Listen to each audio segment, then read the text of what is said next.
What is up, everybody? You are tuned in to the All Pro Nation podcast. I'm your host, Chris Smith, and I'm joined, as always, by my good friend Tanner Weber. Tanner, how are you today? I'm good. It's been a few weeks. I'm glad to be back. It has. We took a couple of weeks off since it's the off season, and reliving one of our more popular episodes from last off season. We got with us from the Locked On Jaguars network, Zach Goodall. Zach, how are you, man?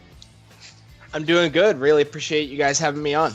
Yeah, absolutely. So we're going to dive right on in because we're 2 weeks away from the NFL draft. Zach's a big draft guy. You guys know if you follow Tanner's stuff on allpronation.com.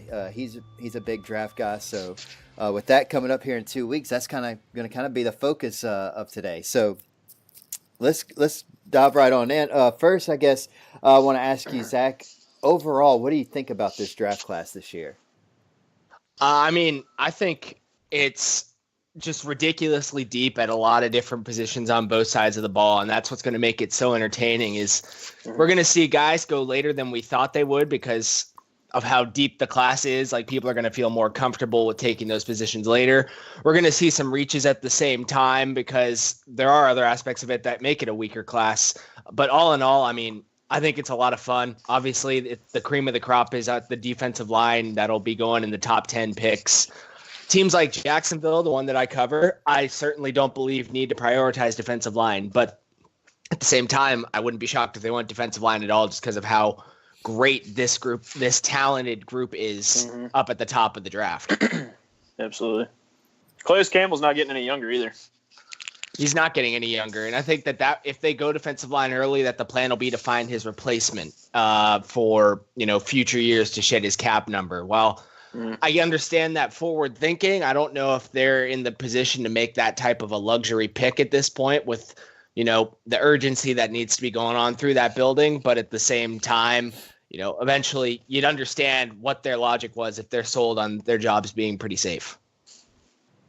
Yeah, and one thing that I think a lot of people eat up a lot during this time of year, obviously, are the mock drafts, right? Everybody that has a pulse has a mock draft that's come out, and so except for our good buddy Mike Mayock, I guess he's not doing one this year. I'm gonna miss Mike at NFL Network.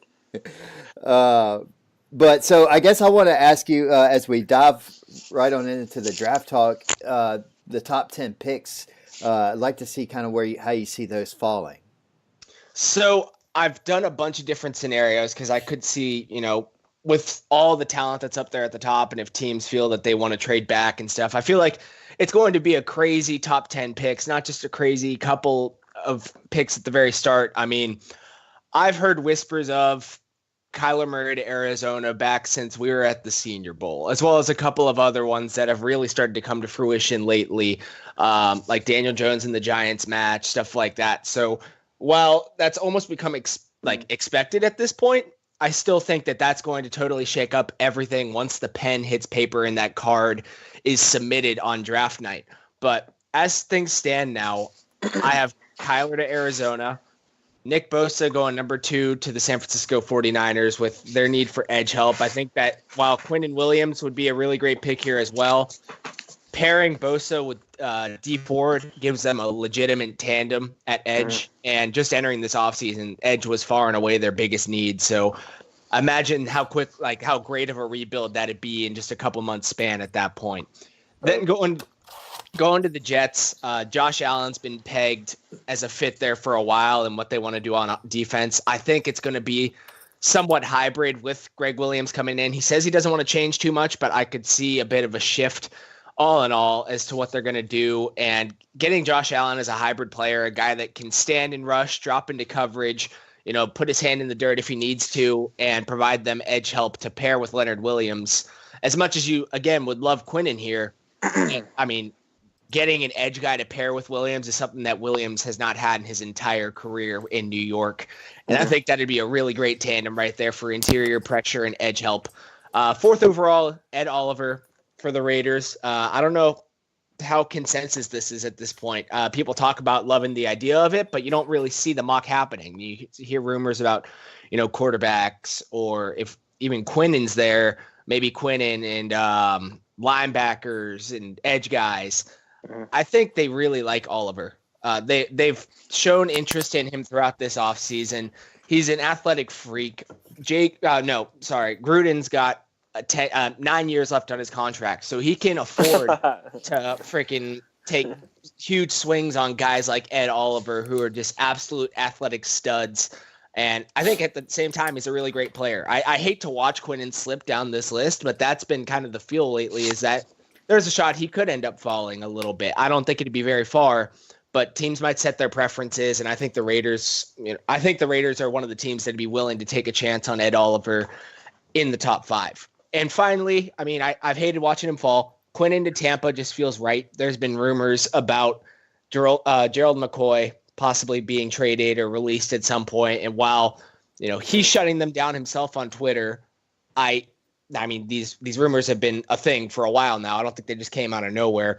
And with Williams, you either get to keep McCoy and have a really great tandem there, or you can get yourself out of the cap hell that they're in, because they do have the least amount of cap space in the NFL.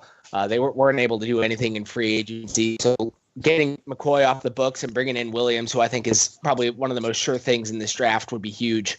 On to 6, Rashawn Gary for the New York Giants. I don't love Gary the prospect, but I like that one. The Giants, they seem to have this was pointed out to me recently, that Dave Gettleman has a type with defensive linemen, even if they're not as much, pure, have a bunch of technique or anything like that. He loves guys that are high on, we look at the RAS scale by Kent LaPlatte, who does the relative athletic scoring. And Rashawn Gary is got one of the best of all time among edge guys. Mm-hmm. His athleticism is off the chains for an edge player, a big guy at the same time. And Gettleman likes that type of ability out of his defensive ends. Yeah, he let a speed guy go in Olivier Vernon, and they need to add edge help. But I think creating kind of a big end with Gary is something that he'd like. And I'll keep defense rolling to Jacksonville. I don't love this idea. Calais Campbell obviously is getting a little older, and they're looking into probably what who the heir to him will be. I don't think they have this type of luxury at this point. I think they need to go offense here, but they have signed every position of need in this past offseason except for edge. So Montez Sweat coming in and fitting the mold of the 5-tech big end, a guy that plays with some speed and power. He's got the frame that they look for. He's got the athleticism that they look for in their defensive linemen. They tried to make Taven Bryan the heir. It didn't work out. He's been moved back to 3-tech, which is more of his natural position. So pairing the speed of Sweat and Bryan next to each other for the future of this defensive line is something that they're probably licking their chops at. On to 8, edge, once again, Brian Burns, pairing him opposite of Trey Flowers in Detroit, giving them, much like the 49ers I mentioned earlier, a rookie as well as a proven NFL veteran on their edge, just within a month span of each other, I think would be a really great tandem with a guy that can do so many different things in Trey Flowers and a real speed rusher in Brian Burns. We finally go back to offense. Buffalo Bills, I've got DK Metcalf.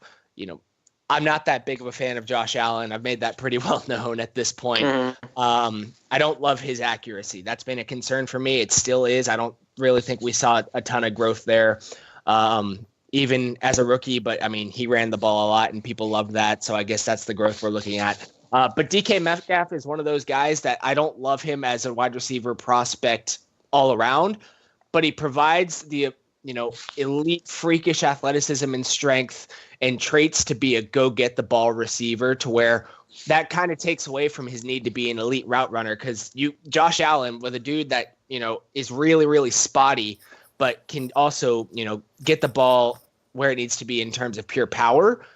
I trust DK Metcalf to come down with a ball from Josh Allen a lot more than I wouldn't trust him to. And I think that's something that Buffalo desperately needs.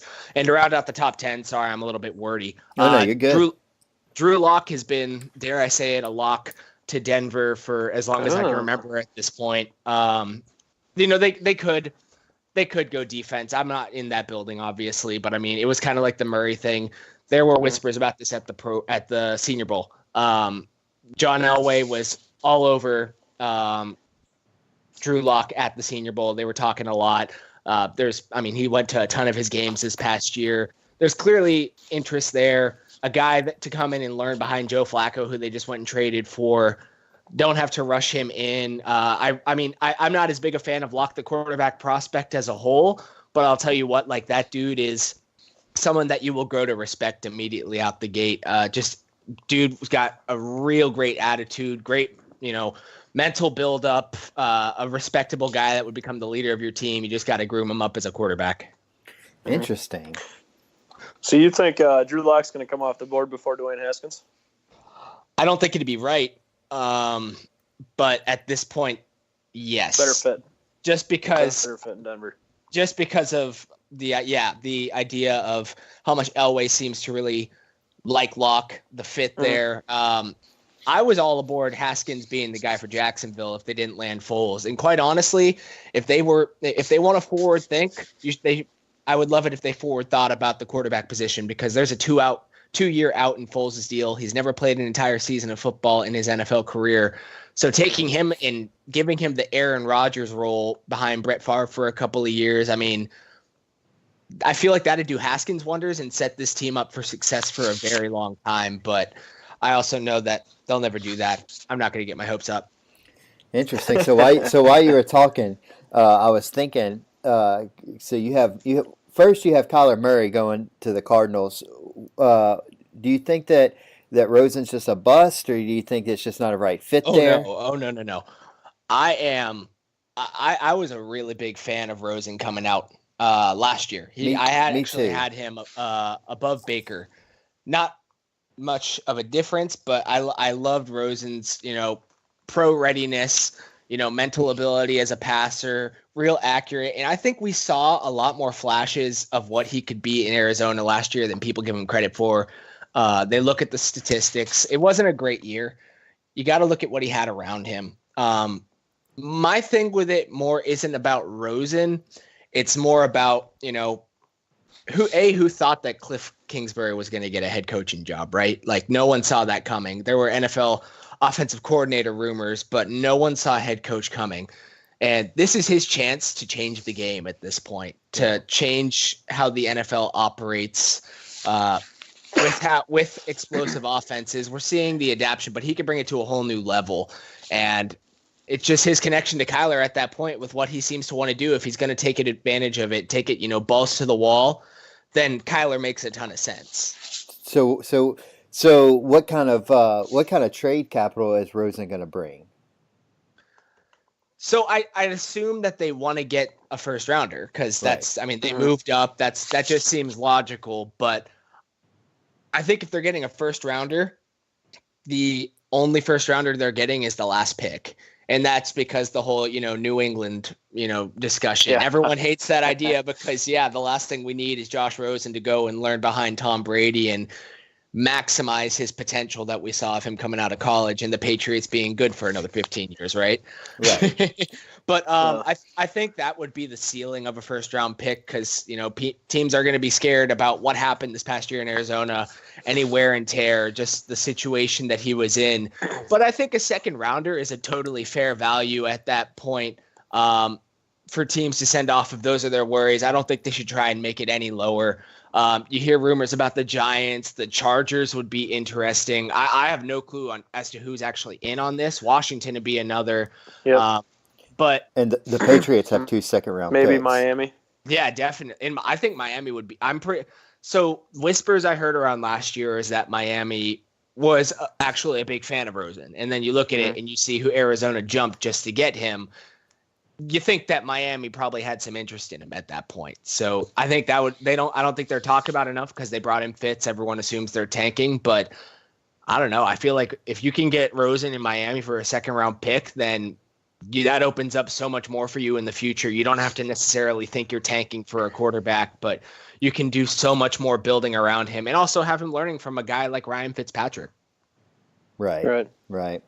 Interesting. Yeah, the Rosen thing is going to be pretty interesting because I think Kyler. I was out on Kyler Murray going to Arizona at the beginning of the offseason. I I don't know. I just didn't think that they would give up on him after 1 year. But as we've gotten further into it, people don't just make up these rumors. They're coming from somewhere. And so I think it's too obvious that Kyler Murray's going to be the first pick.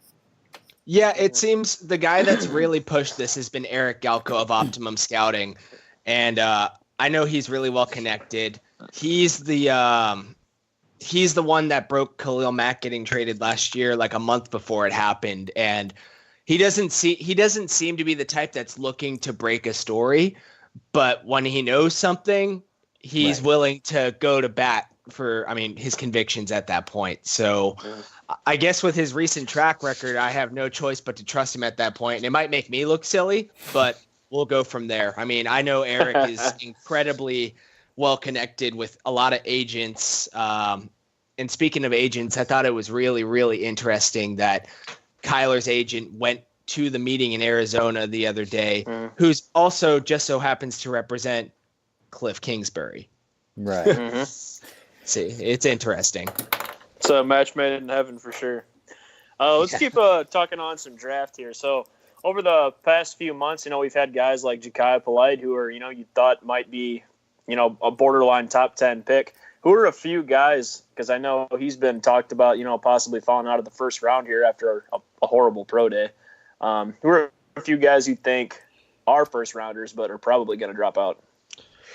So I'm kind of hit or miss on it because I think that the strength of this class beyond the elite talent on the defensive line is the very beginning of the second round throughout day 2. So it honestly becomes hard for me to peg as to who I think could drop out because it's going to be certainly a cluster of guys. We see Rappaport coming out and tweeting every day like, oh yeah, this guy's like a borderline first rounder. And it's like you never even thought about that at that point. I don't even know if I could give you the best answer as to who I think could drop out.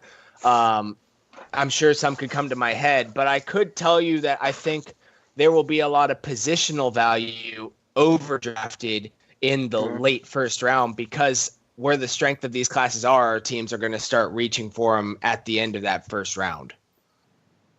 Right. Are there vice versa here? Do you think there's any guys, that might slip into the first round? Like I was pretty surprised last year when Pittsburgh selected the safety. The safety at the end of the first round there, that seemed like a reach to me. Yeah, that caught me off guard. I think looking into the offensive line group and wide receiver group as a whole, and like I said, there's so many different names you'll see, but Paris Campbell out of Ohio State as a first-round guy. 4.3 speed. Yeah, he's got some really nice traits. Same with A.J. Brown out of Ole Miss. I don't see the value there because that's teams reaching for guys who, quite honestly, I don't even think are in the top, 2 at their position. I think I like Hakeem Butler a lot, and I would probably consider him at the end of the first. But I wouldn't be shocked if we hear 10 to 15 receivers get drafted before day 2 is over in that range of 33 through whatever pick at that point, like 90 something through the end of round 3, because that is where the strength of the group is. In which case, if we have 2 or 3 teams taking those immediate second tier receivers at the end of the first round, it feels like a reach to me. And the same thing could be said about the offensive line. And I did a project on Jawan Taylor, who has been mocked to Jacksonville a lot. And I think that he's probably a guy that you can get away with taking in the first round, but his value getting skyrocketed up to 7th, especially over who I think is a better prospect, but his arm length disagrees, in Jonah Williams. It just is like a taste of what could happen because there's guys like Chris Lindstrom, Eric McCoy, Dalton Reisner, couple of other offensive linemen as a whole that are going to, are typically mocked or put in that range of talent level as being early to mid second round picks. And again, if teams are scared about that, they're going to take them at the end of the first, and it feels like they're just getting overvalued at that point. Yeah. Yeah, I think, like you said, I agree there. There's probably going to be a ton of wide receivers in day 2 that are going to fly off the board real fast. So if you're a team out there that probably has a wide receiver need, there's a good chance that I mean, you could see a lot of teams reaching in rounds 2 and 3 to get their guy that they need. Yeah, for sure. And hey, look, so the team that I follow closely, we're terrible at the first round picks, but we seem to, and that's New Orleans, but we seem to really between rounds 3 and 6, like find like the diamonds in the rough year in and year out. And we're not the only team. There's always those guys. Who's kind of standing out to you as those diamonds in the rough that are going to fall to rounds 3 to mid round, 3-4 round, but they're going to end up being a big steal for the team that takes them. My guy right now that I love the most out of any of those diamond in the rough guys is Foster Moreau, who you've got to be familiar with New Orleans and Louisiana. Dude was criminally underutilized by what we've recently seen out of his athletic profile through this draft process. Through his role being a bit expanded at the Senior Bowl and seeing him actually compete in the passing game, we see it as a blocker. We see him as a dominant run blocker. And he's a guy that you're not just sticking in line to be a run blocker. I mean, you can put him at a big slot. You can move him to the H, have him lead block as a freaking fullback. Like, you've got all these different things you can do with him there, and that just makes his floor intriguing enough. But when he started popping off at the Senior Bowl on day one, there were a couple of like oohs and ahs at that point because no one really saw that coming, but he was winning contested catch battles in the middle of the field, running corner routes in the red zone. He got under people's radars really quickly at the start of the Senior Bowl. And like I mentioned earlier, this class is so deep, it might scare teams into, with some positions wanting to wait until later to get one, in which case that's what might drop Foster Moreau down because the lack of legitimate evidence that he can be used as an all-around tight end. But I think he's got the traits and floor that you would want to develop him into your starter at tight end, in which case if he's off the board in rounds 3 to 4, I really think that's a steal at that point. Yeah, I love that pick, and obviously I'm very familiar with Moreau, and I mean he's just such a big body guy.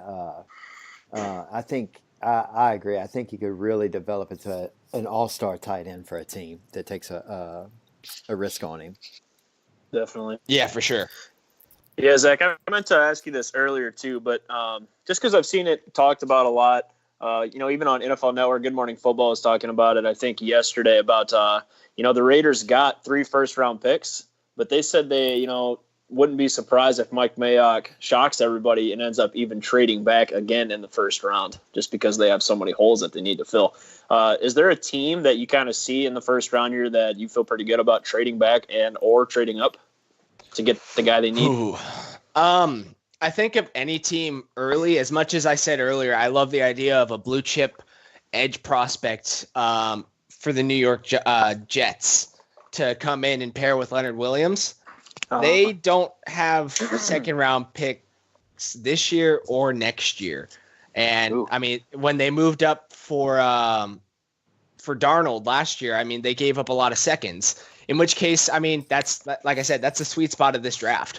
If teams are willing to, give them a second round pick this year, and obviously the more the merrier in terms of value that they can get, if they're comfortable enough with the drop off from Josh Allen to, that second wave of edge guys, whether it's, Sweat, Burns, or moving down even a little bit more into the second or third tier, which is still at the end of the day is a really good group of edge guys and defensive linemen, then I absolutely think that they'd be willing to hear out offers.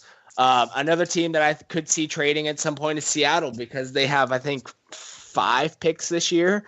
They're a team that I think overachieved a bit this past year with the success of their offense because there's not a ton of strength there. Still some work to do on offensive line, adding more weapons around. And now the huge question mark being Russell Wilson. If they're able to stay in the first round but gather a couple extra picks this year or even to the very early second, that's another team I would feel pretty comfortable seeing move out. Yeah, I love the Seahawks as a dark horse, definitely, even with the fact that their DN, Frank, I'm missing a blank here. What's his last name? Clark. Frank Clark, yes. He's got reports that he might even be traded because he wants a contract restructure. They franchise tagged him. It sounds like he might not even show up to camp. So D-line, I think, is also a priority in Seattle. They lost quite a few pieces in the offseason. So I really like them as a dark horse as well. Yeah, it's going to be interesting. Like I said, I mean, this could get to be a very crazy draft when it's all said Absolutely. and done. I know every draft is crazy, but my expectations are chaos.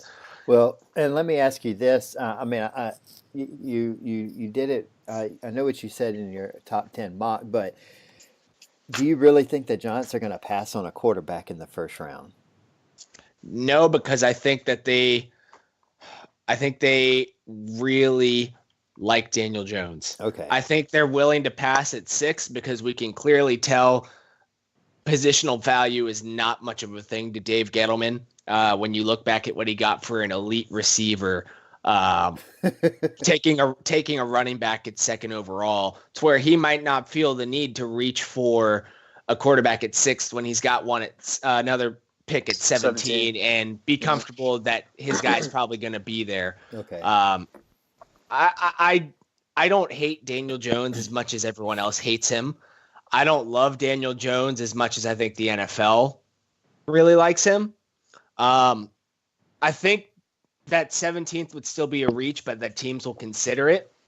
I think it all really pans out to if Rosen does get traded to a team like Washington, Jones should be just sitting there for the Giants to take.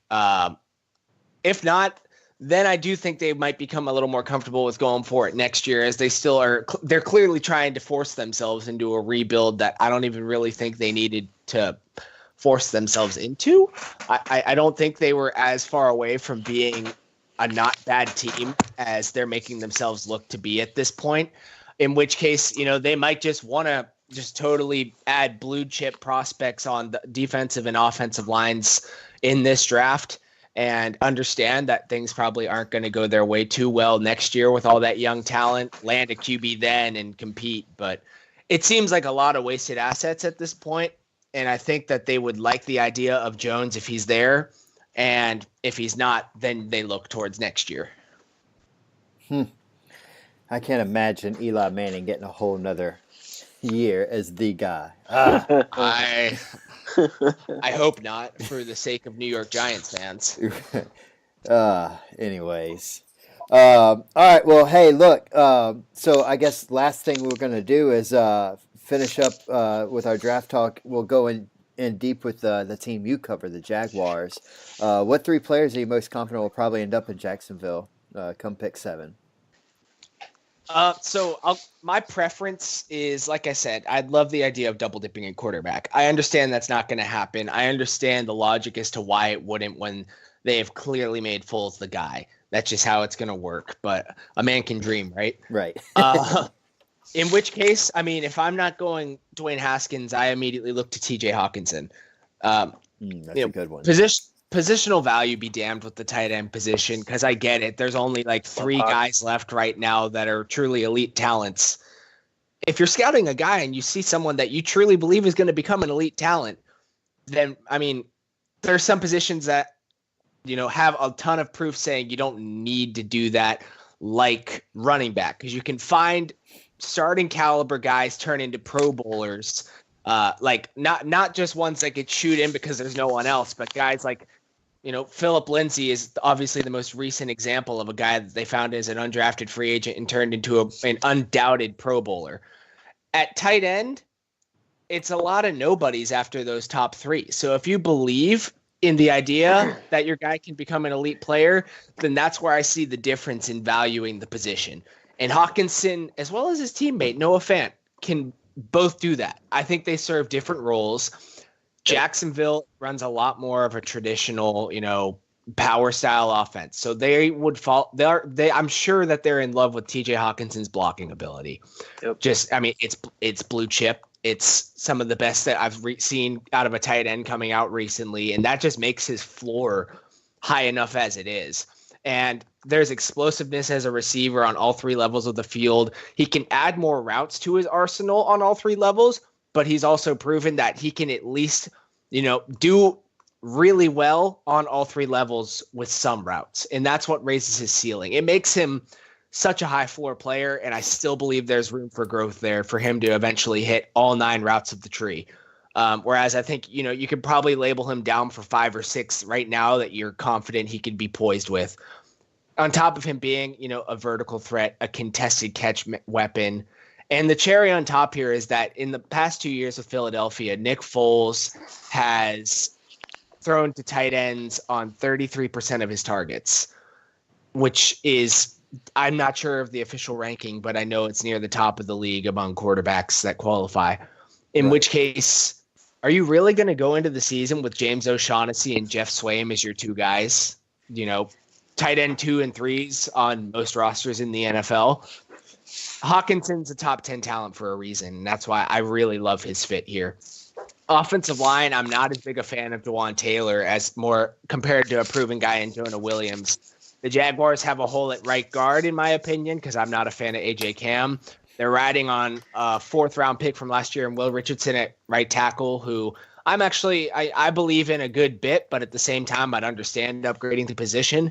So why not get a guy that you think can probably do both, who's got the track record to play tackle and the size to play guard in Jonah Williams, who, is a 2 or 3 time all SEC, all American at this point, a guy that's just truly dominant in both assets of the game.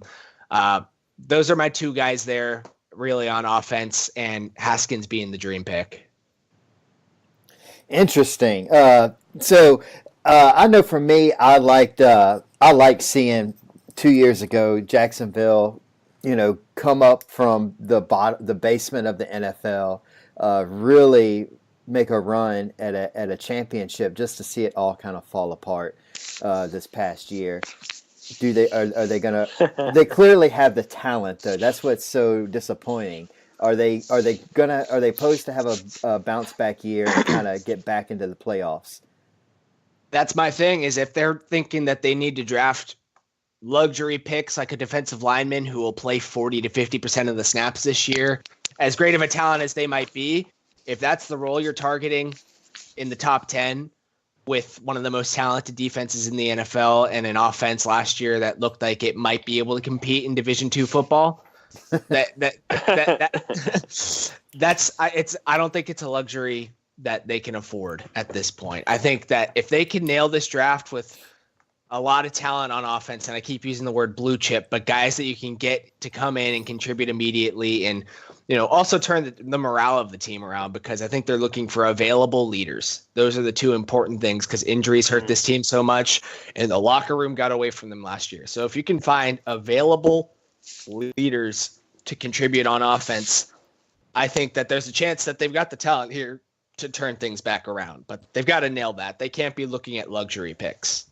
Yeah, absolutely. Yeah, the AFC South is definitely one division I don't think I'd like to play in this upcoming season, with the Colts and the Texans as well. So it's going to be a fun off season. If the Texans can nail that offensive line down, I'm terrified. Yeah. Truthfully. A lot of potential. All 3 of those teams have tons of potential. Mm-hmm. So I really think it is up for grabs. So it'll be a fun season.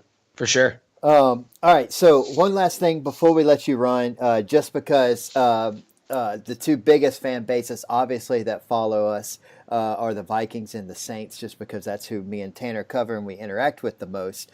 So real quick, Vikings, are they going offensive line in the first round?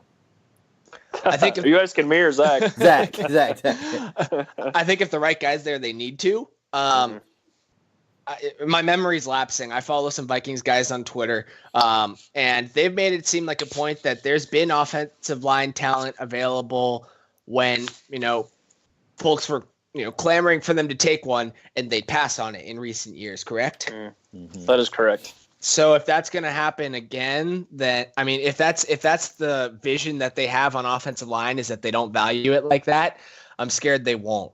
But if Jonah Williams is there, or even Jawan Taylor, or a guy like Cody Ford, Yep. Those are the 3 guys. Yeah, if you're not a Vikings fan, you won't really notice it as much. But if you go back and just look at when Rick Spielman took over in 2012, his track record of selecting offensive linemen is you got to be the poorest in the NFL. So if Jonah Williams, Jawan Taylor, and Cody Ford are all off the board, I think you absolutely have to trade back or go best player available.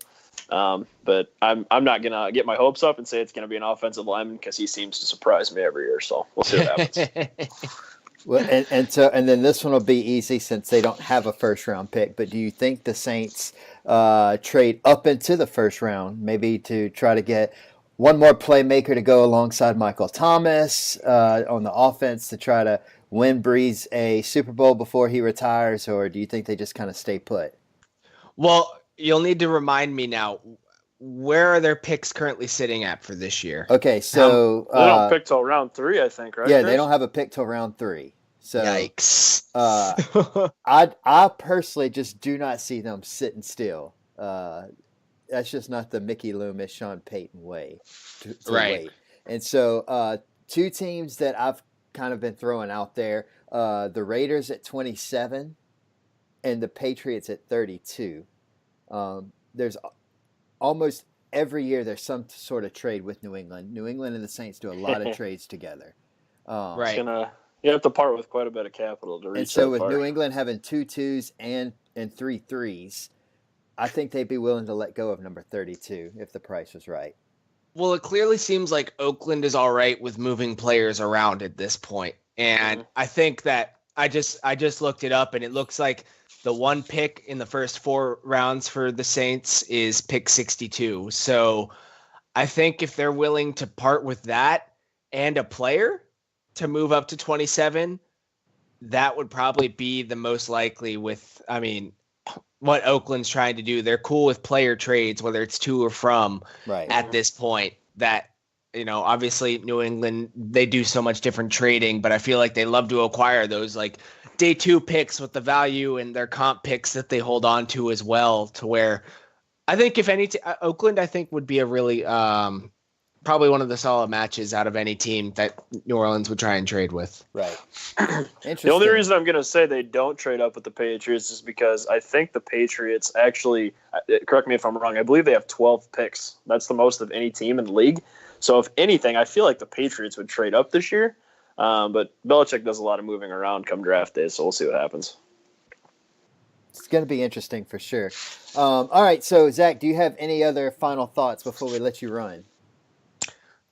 Pretty much like I said, I'm expecting chaos. I'm hoping everyone's there with me because that's what makes this whole thing fun. Yeah, me too. It's gonna. I cannot wait 2 more weeks. When the off season gets here, there's not a whole lot to look forward to. NBA season just finished, so I guess we got the finals coming up. But so I'm looking forward to the draft though for sure. Well, I appreciate you, Zach. Thanks for taking time out to be with us. Go ahead. I forgot to do this at the beginning. Where can all the listeners find you to interact with you on Twitter? You can find me at Zach_Goodall, ZACH, the right way to spell it. And my brand, Locked On Jaguars. You can find us at Locked On Jaguars. Awesome. Guys, y'all go check that out. Support Zach.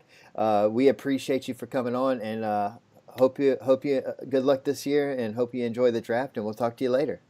Appreciate it. Thank you guys for having me. Yep. Thanks, Zach.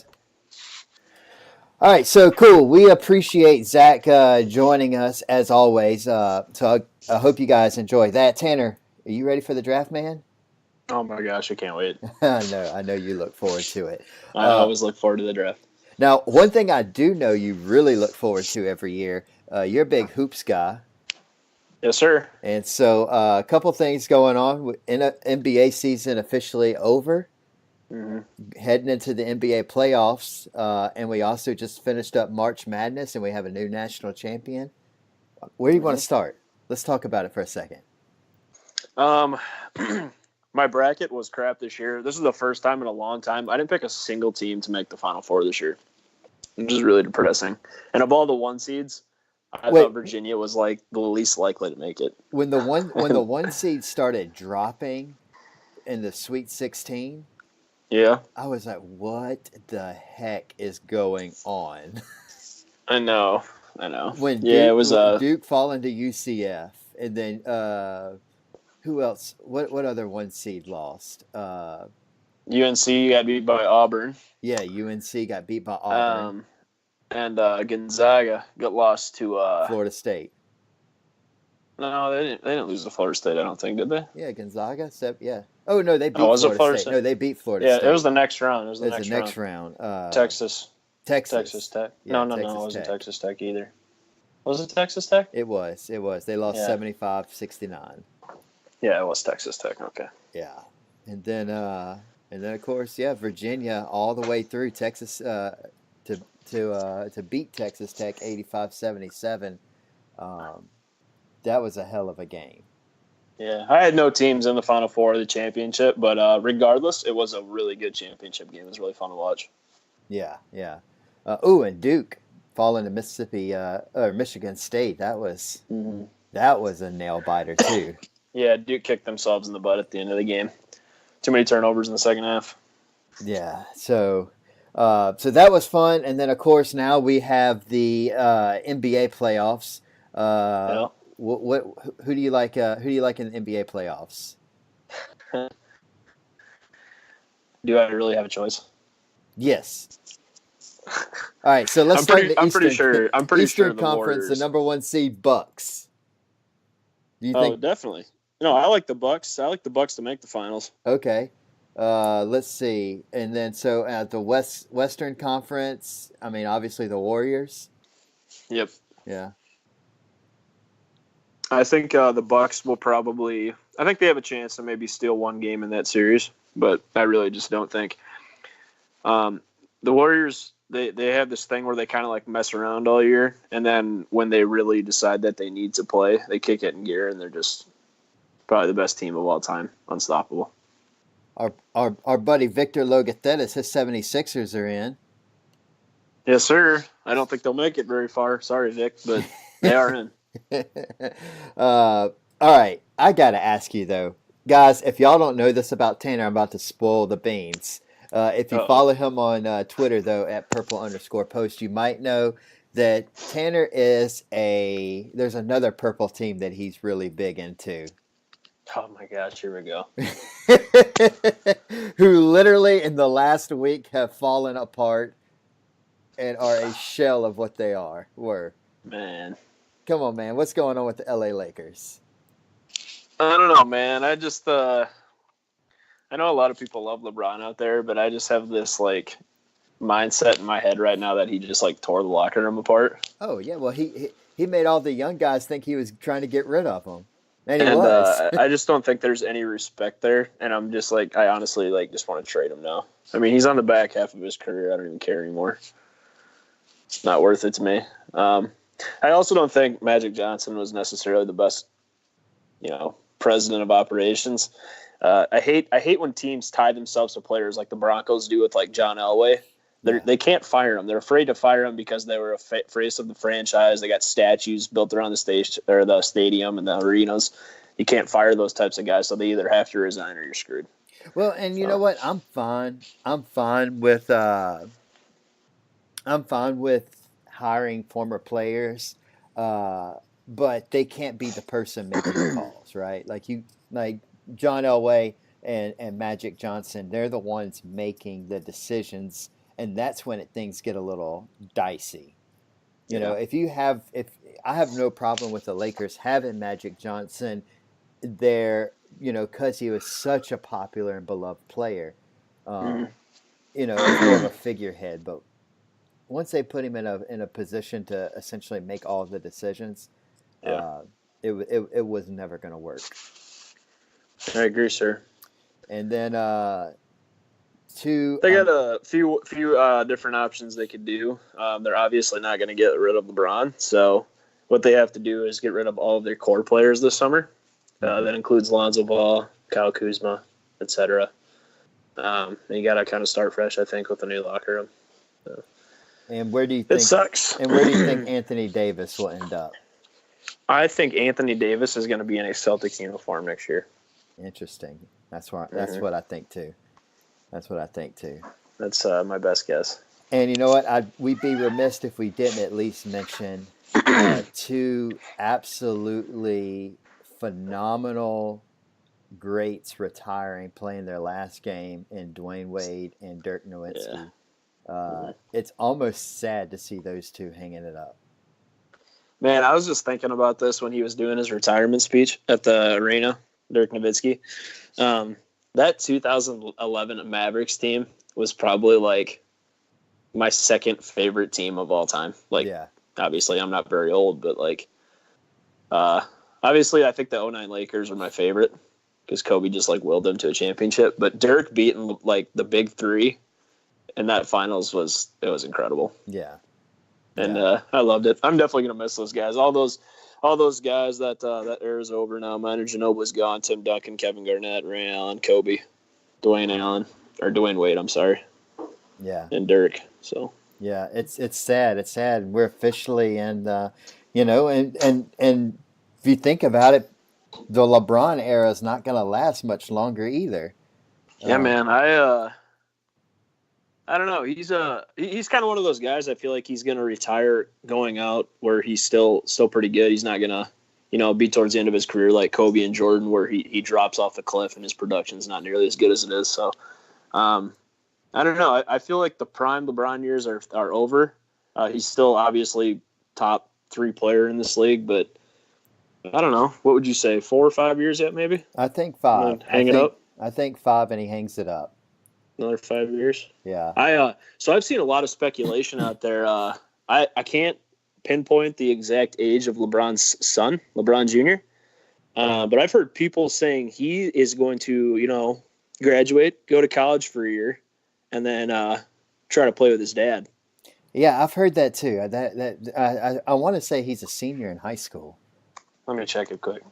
I actually don't know. I don't really follow him that close. I don't either. He's 14. That came across my Twitter feed not long ago, and I kind of dove down that rabbit hole and kind of looked into it, and found a lot of people kind of mentioning that. So he's only 14, so he's 8th grader, I think, in high school. Okay. Yeah, he's not even in high school yet. Okay, well, I doubt that it lasts that long then.